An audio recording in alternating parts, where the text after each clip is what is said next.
Hi, friends of the sun. Welcome to a weekly reading group that happens every Monday. And usually we have an author of a paper with us that I kind of found interesting and want to talk with the author about.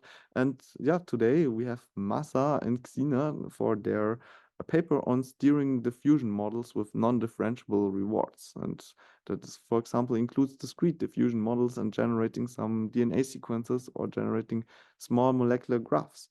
And yeah, that's more or less what we talk about today. It's like sequential Monte Carlo-like approach where we learn a value function or we estimate a value function that's a value function for the reward function that we have in our learning objective. But then let's go. I'm Xiner Lee. I'm currently a PhD candidate at Texas A&M University, and my advisor is Dr. Shui Wangji. And I work basically on deep learning with mainly trustworthy AI and AI for science. Particularly, applications are most in biochemical fields, and this work is works that I've done with my mentor Masa when I was doing the internship at Genetech this summer. We were starting with thinking about some DNA and RNA applications, and then this is a general technique, so we applied it also on generalized to other fields like molecules and image, and yeah, that's basically it. Yeah. Then what is the general technique? What are you trying to do in this paper? What is the overall task? Okay. Yeah, sure. Masa, do you want to also introduce yourself before we move Oh, on? that sounds reasonable. No. Yeah. Uh, yeah, I'm a researcher at Genetic, and I'm joining Wisconsin Medicine from next year. Okay, Sounds so good. yeah. The general technique of this paper is our task is to do optimization, which means we want to generate samples that are both natural within their distributions and have particular properties we desire. And this is a common application that most researchers should be familiar with. And for doing optimization, a common thing is that we might use a pre-trained model and apply technique on top of it. And the pre-trained model we select here is the diffusion model. One of the reasons why we selected is that we were targeting mostly science applications, and in those applications, generally they don't have NLP order from one way to another. So the probably the most popular autoregressive models, like language models, are not the most natural way to uh to deal with the applications here. So that's basically the motivation we are doing diffusion model. And at the same time, we want to cover a lot of applications, and some of them might be continuous like images, but others, for example, a DNA sequence, is discrete. So in this sense, we will need to use diffusion to cope with discrete space, which is not that conventional. So luckily, recently, several papers are in the direction of doing this kind of combination between diffusion and language model, which is known sometimes as sequential mask language modeling or mask discrete diffusion, which instead of using Gaussian noise, it's using masks. And doing a BERT-wise mask modeling, but different from BERT, it's doing in several time steps, which resembles diffusion. And so we are given these two kinds of the original diffusion as this new discrete diffusion architecture, we are able to deal with lots of applications. And our technique, our technique is basically we want to design something that does not need fine tuning, and at the same time does not need gradients. The applications of like science tasks, a lot of the reward functions here are non-differentiable. For example, like drug likeness for the molecules and or like cell specificity in DNA. So in this sense, we might not be able to do like classifier guidance in the sense that they need to take gradient. And Okay, this is like the motivation here. I think that's already a lot of overview. So maybe also this table here is kind of interesting that you like table one. So basically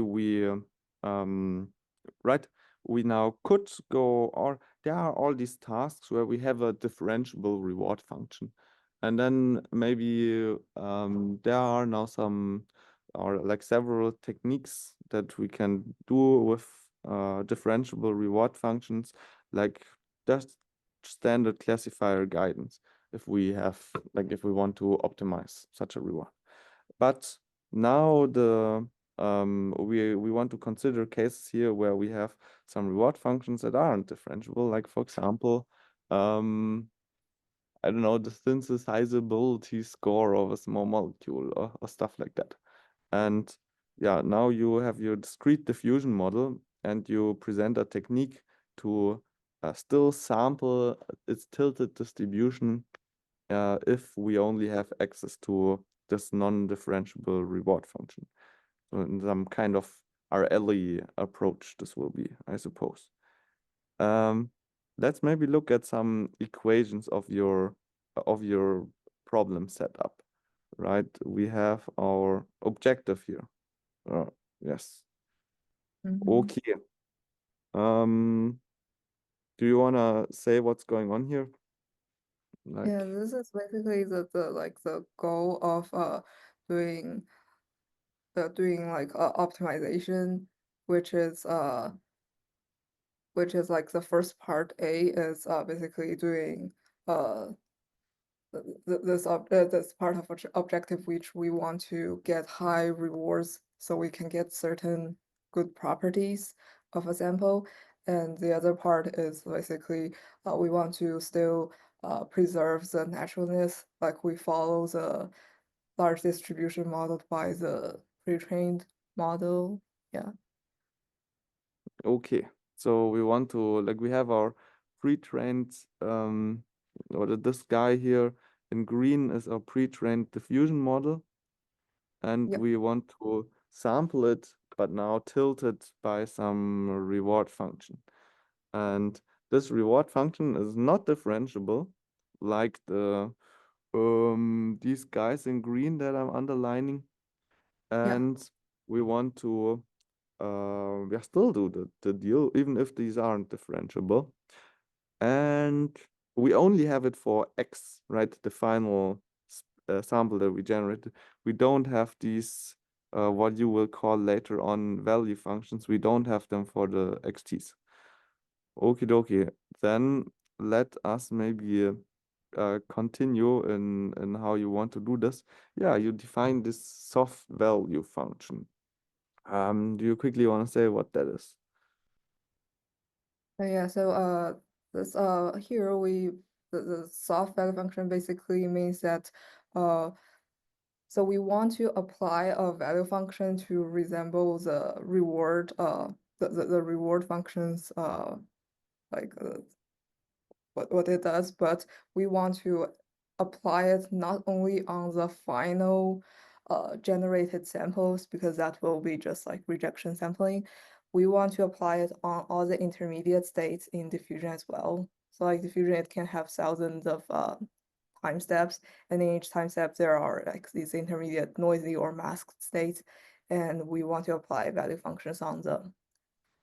Okay, so it's like sort of we have our during your sampling or what you described now, right? We could have our prior here and our data distribution here, and our sum distribution here, and now we have your pre-trained model. Let's establish a color scheme.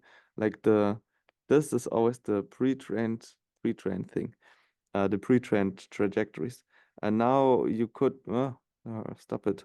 So you could roll out your trajectory while right in each trajectory corresponds to a sequence that we're generating. Like we have some xt here. That's just some sequence of some discrete stuff that we're generating, whatever, some text or maybe atom types or a protein sequence. Why did it switch? And now we could roll this out and then look at the final value that we get. So like this is our x0, and maybe we write down prior here, prior, and over here is the target. And now you could look at this reward of the x0 that you just sampled, and then Yep. what you said is do rejection sampling by Rejection looking at sampling. it. Yeah. Okay, by looking at its reward. But you say, you know, we can do something better by at each step along here during our denoising, we look at let's say we are here at this is our current xt, then you're saying take the x pre no sorry, the p pre you call it, so write this guy here that I'm marking in this equation down here, and sample all possible x zeros from it. So roll out all possible trajectories from it, and then you get all these x zeros, throw them all into the reward function here, and then evaluate their or take the expectation over these, and then do some loggy, and then do some alpha here. Well, what is the meaning of the alpha, interpretation of the alpha? And so alpha is the balance between like the naturalness and the high reward we want. Like alpha equals to 0 basically means that we want to focus on like high rewards. Yep. Okie dokie. So how much do we tilt towards toward your Yeah. reward function? Yeah, this is like it's a hyperparameter that can be adjusted according to the application we want. Okay. And then say you like here you just write down this thing, right? And I now set this thing of, yeah, this thing that you wrote down, it rolls out all the trajectories and blah, but we don't actually know, or we can't actually Yeah, we compute don't this. have to do it. It is just now you wrote it down here. Okay. And for now we assume that we have this. And then you write down something else. What is this something else? Okay, so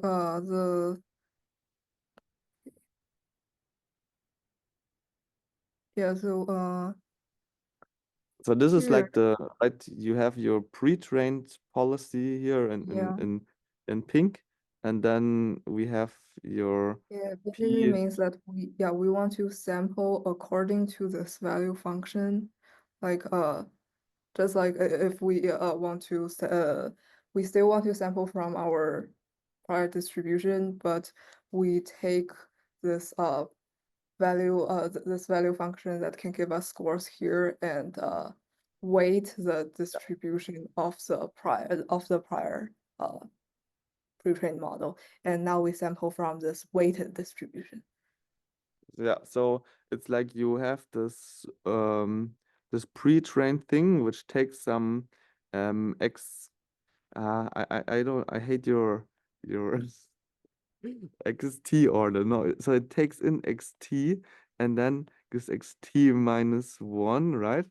Yeah, So you write a t minus 1 here, and now you just write down another one, the blue guy, which also gives us an xt minus 1, given an xt, and then you have the t minus 1 here again. So you have the purple one or the pink one to tell us how to do a step, and now instead you say you want the blue one to tell us how to Mhm. do a step. Yeah, And the blue exactly. one uses this value function. And if we use the blue one and look at all the paths that the blue one produces when starting from some point here, then the distribution that we will sample in the end is this goal distribution, and no longer the distribution that the P pre was pre-trained on. So I don't know, maybe we call this P yeah, whatever. Um For sure. yeah, sounds nice, sounds nice. And then theorem one from theorem one. Is this something interesting I need to look at to understand what's going on here? This theorem one, what is this about?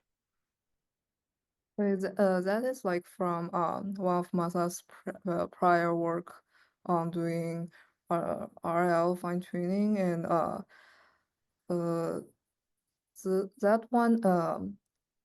that one also does a balance between the like the prior distribution and uh the high reward distribution, and this is basically Mm, the solution of doing that I see. optimization. Yeah. So this theorem is just saying what I now so nonchalantly, or I don't know if this is the right word, said that this is actually the theorem just says that the blue thing that we sample when we use your P star, that this actually is the tilted distribution that we're interested in, right? Mhm. I see. Yeah, that sounds pretty reasonable to me. I don't think we need to need some explanations for that. But then, yeah, right now you say, how do you, right, again, you just wrote down this thing here, but we don't know how to actually sample this transition. Yeah. But here you say, here you tell us how you sample it. And this is just with some importance weights. And these importance weights you obtain um, from your let's do it differently, I would say. Let's not look at the formulas. Let's draw some pictures again. So Mhm. now we have this picture here. We are at some xt. And now I want to, so I'm saying something now. I'm not sure if it's 100% correct, Okay. but we now want to look at your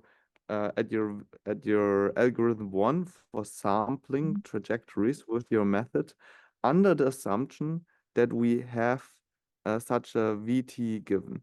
So like right that at every point along in time, we have this value function which tells us what is the expected reward if we follow our pre-trained diffusion model, our pre-trained policy. And if we have this thing, yeah, then yeah, if you have this VT, which of course in practice we don't, and we'll later talk about how you estimate it. But if you have it, then this is your sampling procedure. And your sampling procedure looks like the following, that you have the XT, and then you get here, step number one. You get many candidates, XT Yeah. minus one. So I'll just write them down here. Um, T minus one. Oh man, so many super sub and whatever scripts. Three T minus one. Right. So we now have these three, say, for example, which we obtain from our yeah, how do we obtain them from our P pre? Yeah, there's a question. Why is this random? Why do we obtain multiple random ones? Where does the randomness here come from? Yeah, so like from the previous equations, we know that the solution should be we sample from this weighted distribution of the prior the pre-trained models distribution, but like this is in practice it's hard to normalize this distribution and directly sample from it. But I'm not that far yet. Like I'm just asking, when we sample these, Mhm. if you actually have this thing here implemented as a neural network, this pre-trained thing, then where does the Mhm. randomness come from? Oh, like because this is a diffusion process, it's like each time you sample the like which ones to which of the tokens to unmask and what they are unmasking to, it's like stochastic.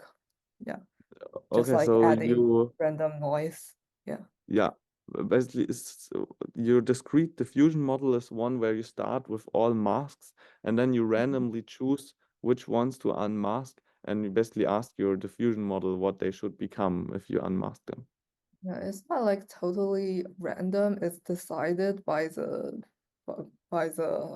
training. Like when it is trained, the masks are kind of like added step by step, so it kind of follows that distribution. But like there could be Yeah, some so relation there, but yeah, it just follows distribution. So a lot of it is still random. Yeah. yeah, but during inference, when you're not running inference, then what gives you the probability of which position to unmask next? That's like modeled by the like it's just what the model parameters it's modeled together with what the tokens are. Like it's not so they also have this so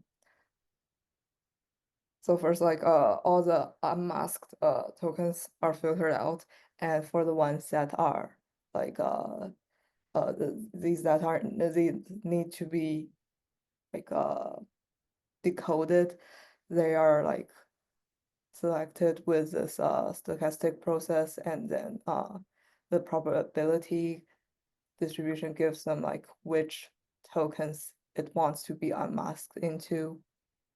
And this is what the pre-trained Um, model is like doing. yeah, okay, so I understand, right, that you now for training blah. Um, Here you have this x theta thingy here. Um, predicts x. Oh no, that is the continuous space one still. I took good choice. Yeah, here you Because there try is to also learn this, right? Mhm. Um, That is for the so poly. Yeah. yeah, and so your input to your neural network is some like sequence where you maybe have a 1, 2, okay, let me, there's 6, and then a token number, blah, and then you have this one is still masked, and this one is still masked, and then this is maybe a 1 again in our sequence. And now your model still needs to, like, let's say this is our xt. Then how do we decide, or what decides how whether this one is unmasked or this one is unmasked? So they're like it's not selected with a certain percentage. Like they might both be unmasked at this step, or Uh-huh. because it's like yeah, just decided by its distribution. Did we sample its distribution to be like still masked or not masked? So yeah, it's I by the see. So sampling your diffusion directly. model, it produces a vector. If our vocabulary is maybe 1, 2, 6, and x, so it predicts these 4 tokens. Is it a 1, a 2, a 6, or an x? Um, and then this might still have some probability for being an x. Yeah, the distribution can be right like Yeah. this. Yes. Okay, and then um, when doing the denoising in your diffusion model, it can also happen that something that was already unmasked, that it gets remasked again, right? No, like once it's unmasked, like there will be a mark there. So everything that is already unmasked, it will remain the same across all the time steps for Okay, the future. Yeah. good. I think then now we have a very concrete example in mind of how this could look like in practice when, I don't know, denoising a protein sequence or so. So let's continue with what's happening here, right? So we sample like from the probabilities that this guy predicts. We sample a few times, or we sample exactly m times. Let's say m is 3, so we obtain these 3 guys here. And then you put these 3 guys into your value function, you obtain their value. So maybe 1, 2, 3. And then from this value, you compute these importance weights. Where are these? Here. How are these importance weights computed? And so as you can see, it's basically like we want to use this as the probability score for its being sampled. Okay, so then you write down this, and then you compute these importance weights here, like for this value that you computed, you compute these importance weights, and then basically you now know, this one here, this has importance 5, this one has importance 3, and this one has importance 100, and then you throw it into this formula here, which basically just normalizes them. And then, oh, now I need to know, let me choose some different numbers here to make my life easy. So you say this one has 10, this one has 20, and this one has 70 value. Or yeah, expected reward of 10, 20, and 70, right? And now you just throw them into your formula up there, and then you obtain that your P star alpha of blah xt c t minus 1, the value that you should ascribe to each of them um is or the probability that you should ascribe to each of these possibilities is 0 0.1, 0 0.2, 0 0.7. And then the last step is that you actually sample this distribution, and maybe you sample now just by luck. Or I guess this is the most likely that to sample, but maybe just by luck you choose this one, and then this one becomes your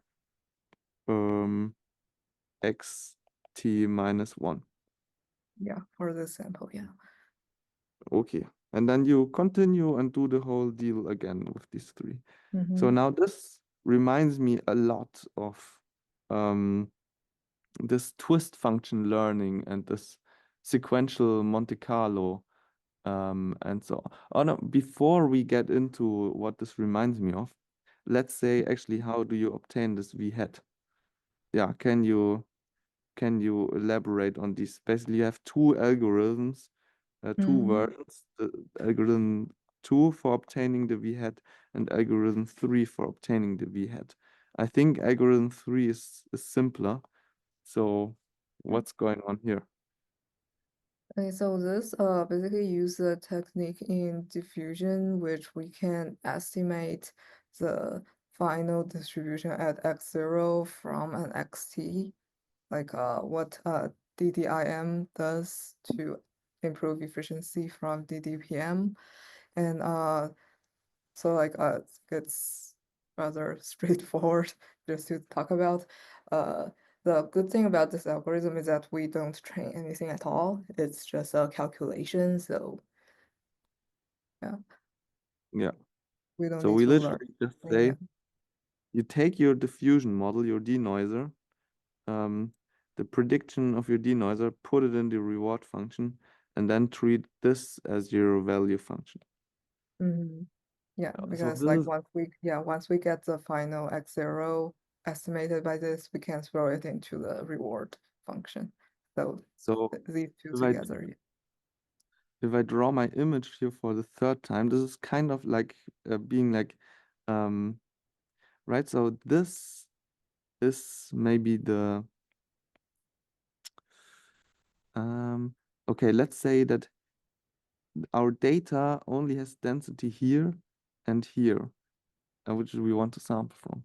And then at this point here, our vector field would be pointing in this direction. So here, and this would be your x0 prediction. And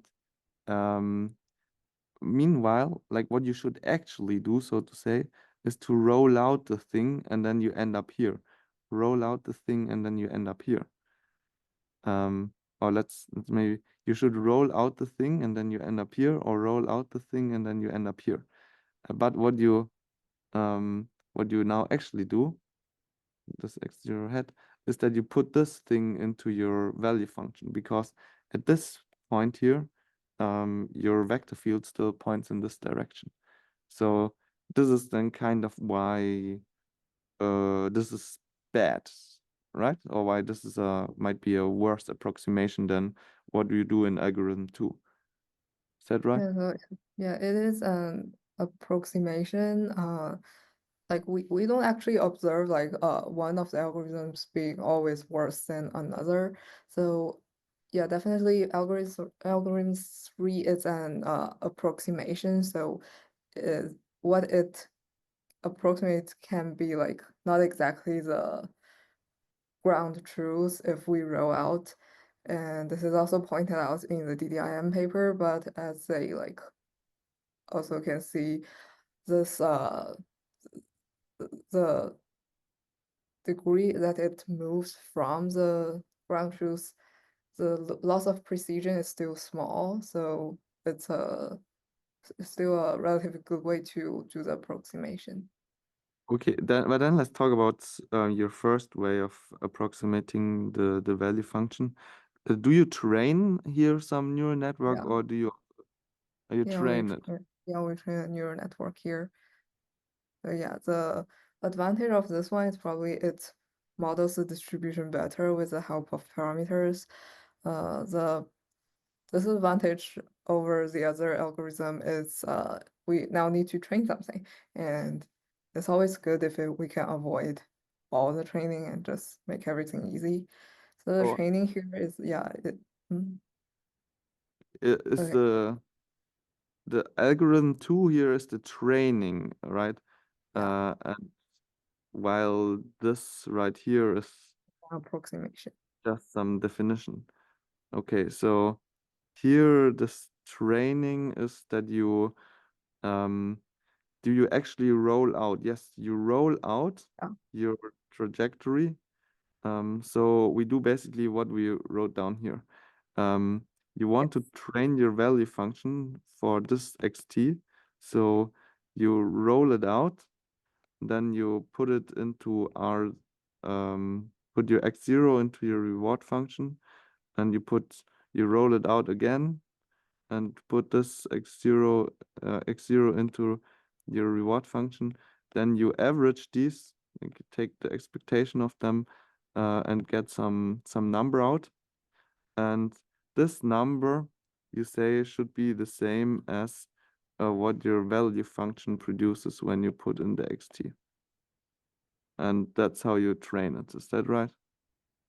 Yeah, so like we don't exactly use the number, the value from the expectation. Like yeah, it's a distribution, so we just model this distribution. So you basically just draw a single one. Yeah, but Um, like if you roll out a lot of times, they basically each time the sample is a stochastic future of the xt, but like roll out many times and it forms a distribution of the of what xt could have become of x0. Okay, so this is kind of Now, yeah, can you tell me what is the connection to learning these twist functions that Rob Brickelmans learns in his twisted SMC paper? And are we doing SMC here as well? I think actually this connection is more detailed in appendix a lot. But Okay. yeah, Which but appendix should we go to? appendix B. For second one, probably. Yeah. Uh-huh. Yeah, but Okay. to summarize, technically in SMC, I think the resampling needs to be done among batch. So we have a batch and we need to do resampling. So we need a exchange over the sample in the batch, but we do not have that the global interaction. So for each sample, we get multiple samples and we choose. So we do not have any interactions between samples. Yeah, among samples.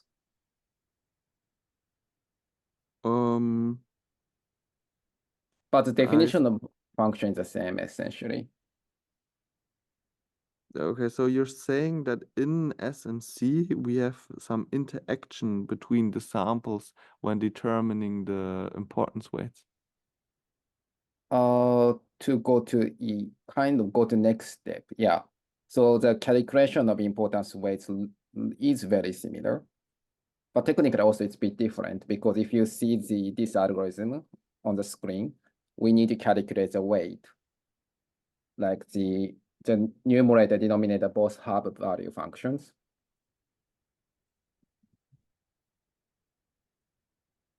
Yeah. Rob, are you also still here and can chime in to maybe clarify for me if you understand? No, I think he's not here. Yeah. Yeah. Masa, is your point that for each, like, let's say we just had a single XT,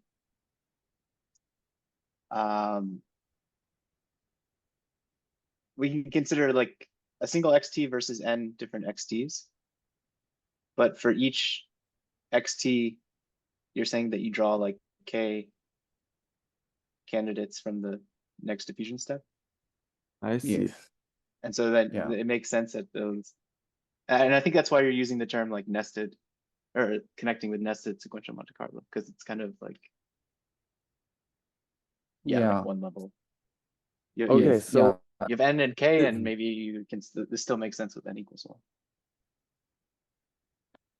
okay, so are you saying that right now we're doing this where we start with a value or we start with some xt and then we branch out and then we select one of them and then we branch out again and we select one of them and this is then how our trajectory is produced.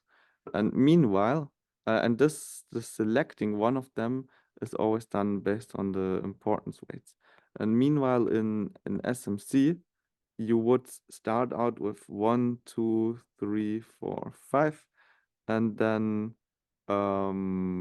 or help me here. Would I also produce multiple candidates from each one of them, or would I produce only one candidate from each one of them?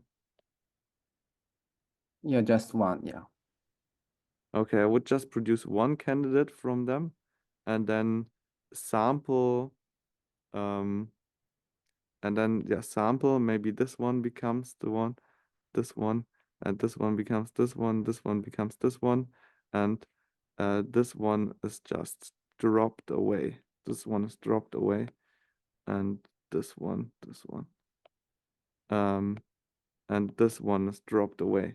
And then I continue with my 5 samples forward and do the same step again. And this is what we call SMC, and this is what we call I don't know. This is what we call whatever your method is. S3DD. Yeah. Okay. Makes sense. Is there like a way to put this into the common SMC framework? Well, it doesn't really matter, right? Yeah, yeah, actually it's called nested ISS SMC or something. Okay. Yeah. Oh. Technically, but this is not, I mean, the Christian, like the guy, I think, who is working on sequential Monte Carlo has a paper for SMC version. So yeah, he emailed to me that about that. But yeah, like Okay. the SMC corresponds to nested. I import and sampling SMC in his paper in the context of sequential Monte Carlo. Okay. Then yeah, whoever cares about that can check out this work.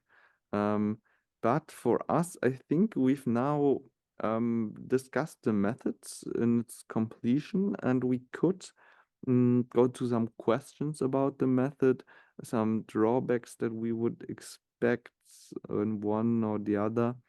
And yeah, now I already have the question. If you're saying that in your experiments, you see that algorithm 2, right, where we learn actually the correct thing, it sometimes is just as good as algorithm 3 or as this value function.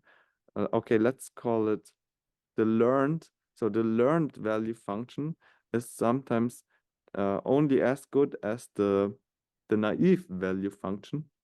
Then doesn't it mean that we're probably doing a pretty shitty job at learning the value function? Because Yeah. this sounds like a pretty bad approximation, right? That approximation sometimes doesn't lose that much precision, and at the same time, like learning value function has always been hard. So yeah, in some senses, because the non-differentiable function reward function is already like probably hard to approximate. For example, the binding affinity in molecules, it's probably already hard to approximate by neural networks.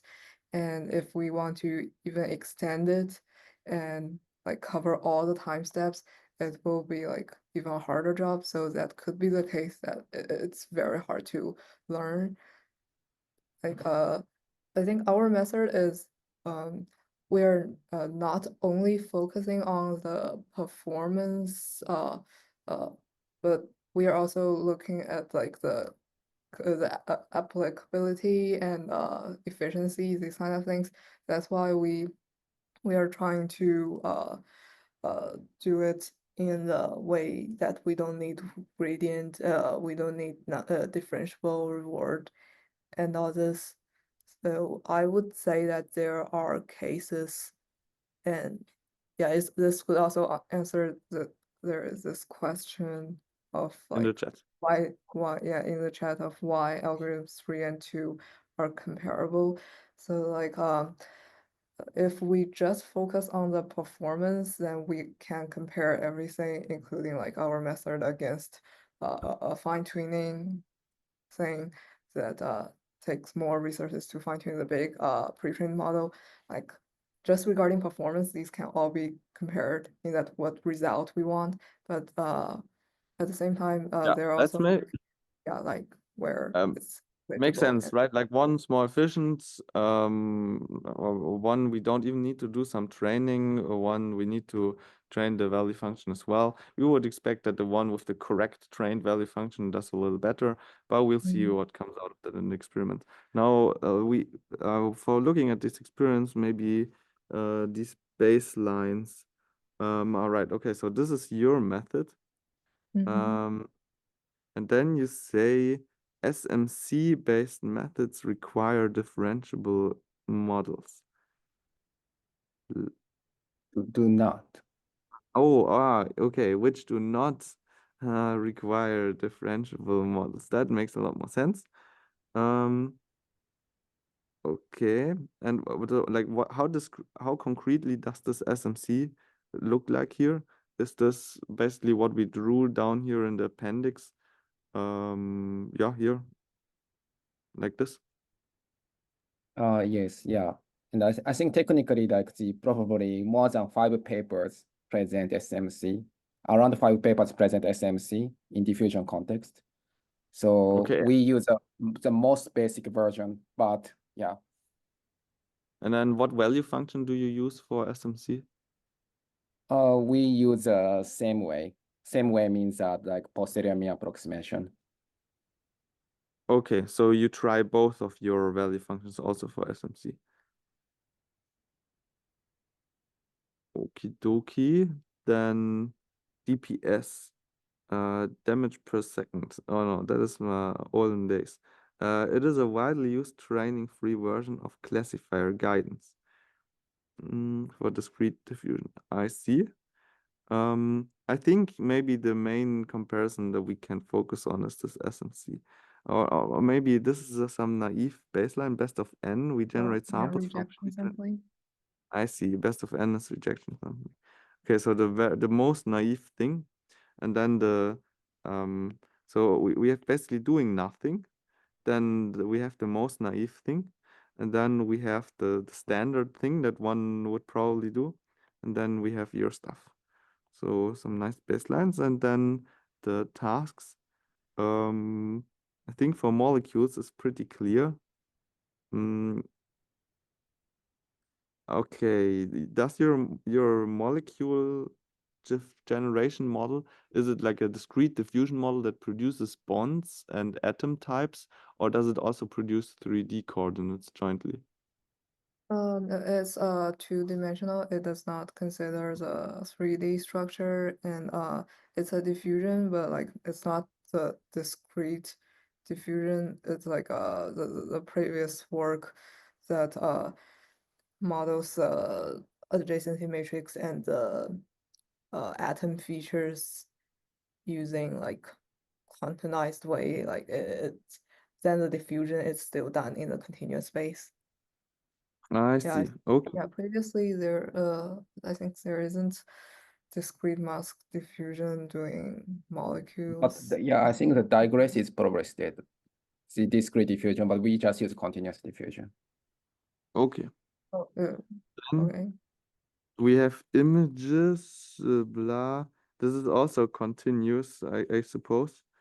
And we look at compressibility for images. Interesting. And for molecules, we look at drug likeness score and synthetic accessibility and at the Wiener docking score.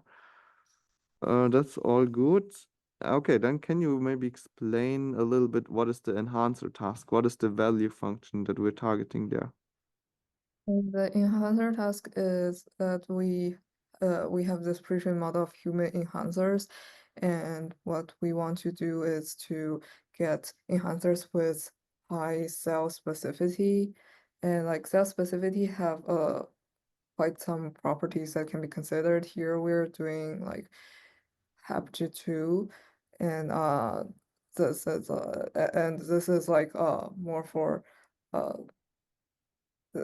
like designing human enhancer sets are good in some cells like that. And for the Okay, and but this reward is actually differentiable, is that right?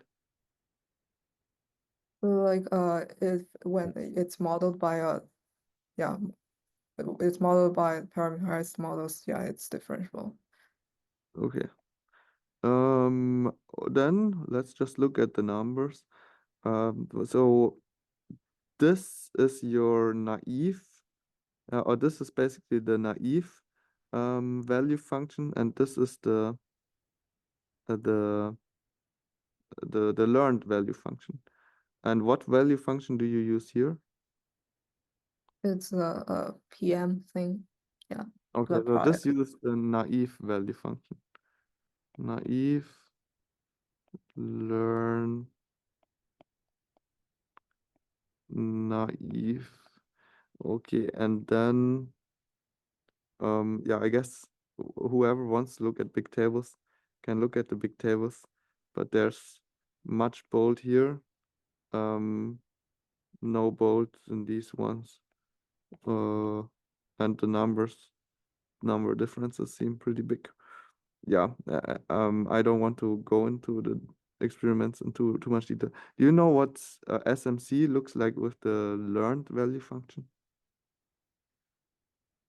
I think we are not comparing that here right now. Okay. We use PM for always, right? Mhm. SS. Yeah. So we don't know what this looks like with the learned value function. But then I suppose that's it. Or what result would you say we should look at else? What other result? So, assume there is a question on the computational and memory cost. Ah, Yeah, okay. so So first, you mean yeah, figure 3 is what we yeah. should look at? So like this is the comparison of moving this sampling width when we want to find a good sample, and when moving this width larger, what's time and memory computation like? So this is actually a trade-off. Like you can think about it, if we implement it in a non-batch way as the current figure are showing, then we're basically repeating things, so the time will be kind of linear. The time complexity will be kind of linear with how was the width we are sampling here, and but the memory, it won't change because it's just repeated, so it doesn't take any more memory. And when we are implementing it in a batched way, in this sense, actually, given the computation for batch samples in GPUs, the time, as long as like we don't need a lot of other CPU computations or anything, the time doesn't change that much when we increase M or not, because we can formulate all in one batch. And the memory will grow linearly in that sense. So it's actually a balance. If we are so the strategy can be like, if we are tight on memory, then we can do it in a like non-batch implementation, and the other way around. So yeah, that's for this question. And in the appendix, we also have some like distributions of yeah, because up there was just some quantiles. So the Ah, okay, let's see. yeah. Okay, so we kind of are investigating the difference between doing a scheme like this and doing a scheme like this. Mhm. Yeah, I mean, probably, no, for sure, we can also do a scheme like this, right? Where we draw multiple here and then, yeah, but I guess it just becomes more compute and yeah. Anyway, cool to see that there's some difference between doing one or the other. Um, yeah, then what else? Anything else that we should talk about? And oh, maybe Rob, right? Last time that when we chatted, you pointed out some interesting stuff regarding like you said, there might be some interesting consideration for one of these equations here. Is there something you think is worth talking about now? Oh yeah, Do you maybe, and so maybe maybe a lead-in question was like, and I haven't gone through the experiments in detail, but are you just measuring expected reward under all of these? Or like, I saw some quantiles, but like, it's just evaluating the reward under the generated samples of all of these Yeah, the short distributions. quantiles and distributions are the rewards. And for the naturalness, like we can also show the log likelihood, but like for the naturalness, we are showing some of the naturalness metrics in the appendix to show that our sampling still fits the distribution in this modality. the natural distribution in this modality, we showed that.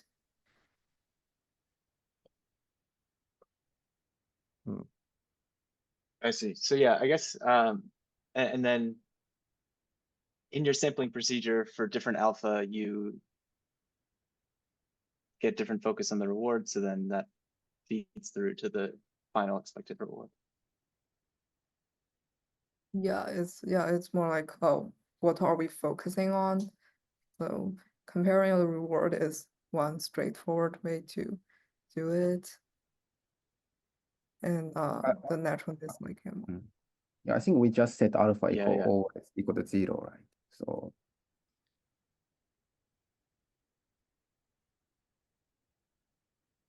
Okay. Is that like argmax? sorry. Alpha equals 0. What is alpha equals 0? Alpha equals 0 is like takes the argmax of the reward. Theoretically, yes. Yeah. Yes. Yeah.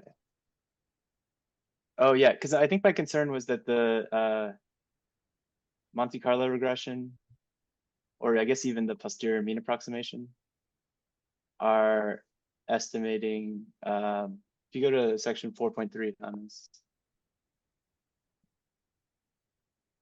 4.3. That these are estimating. It's kind of like policy evaluation. This v prime. Whereas like the soft value would be a log mean x and depend on alpha.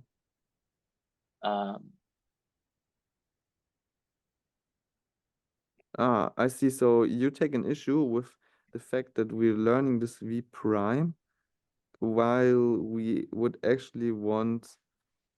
So you take an issue with this approximation here or something?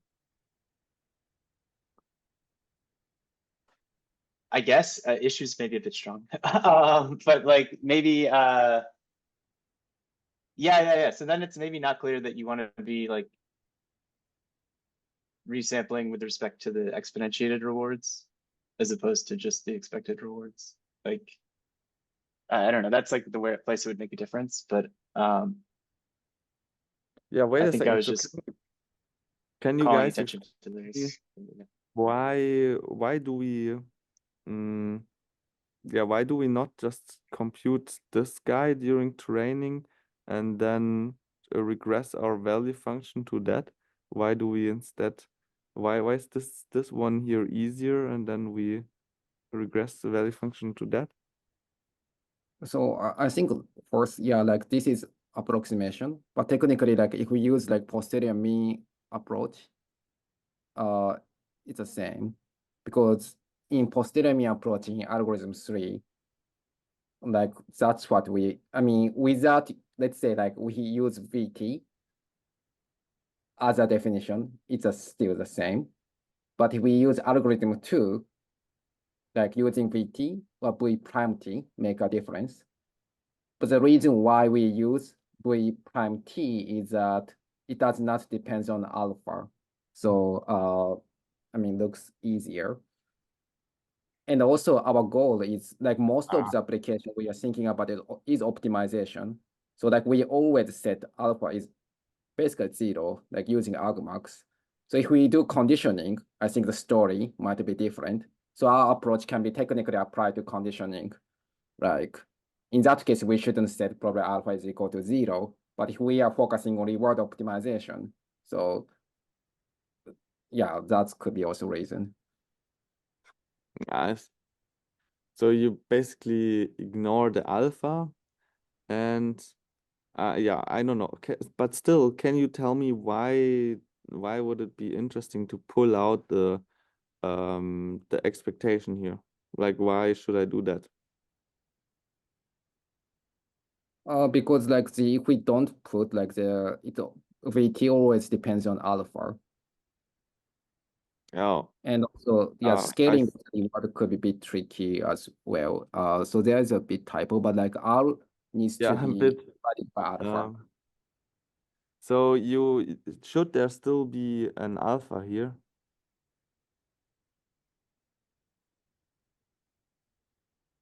No, I'm saying that like if we use the original definition, like the exponential alpha divided by alpha, like tends to be very large. If alpha is very small, Yeah, okay, I see. this causes So you ability in practice as well. just ignore the scaling. Okay.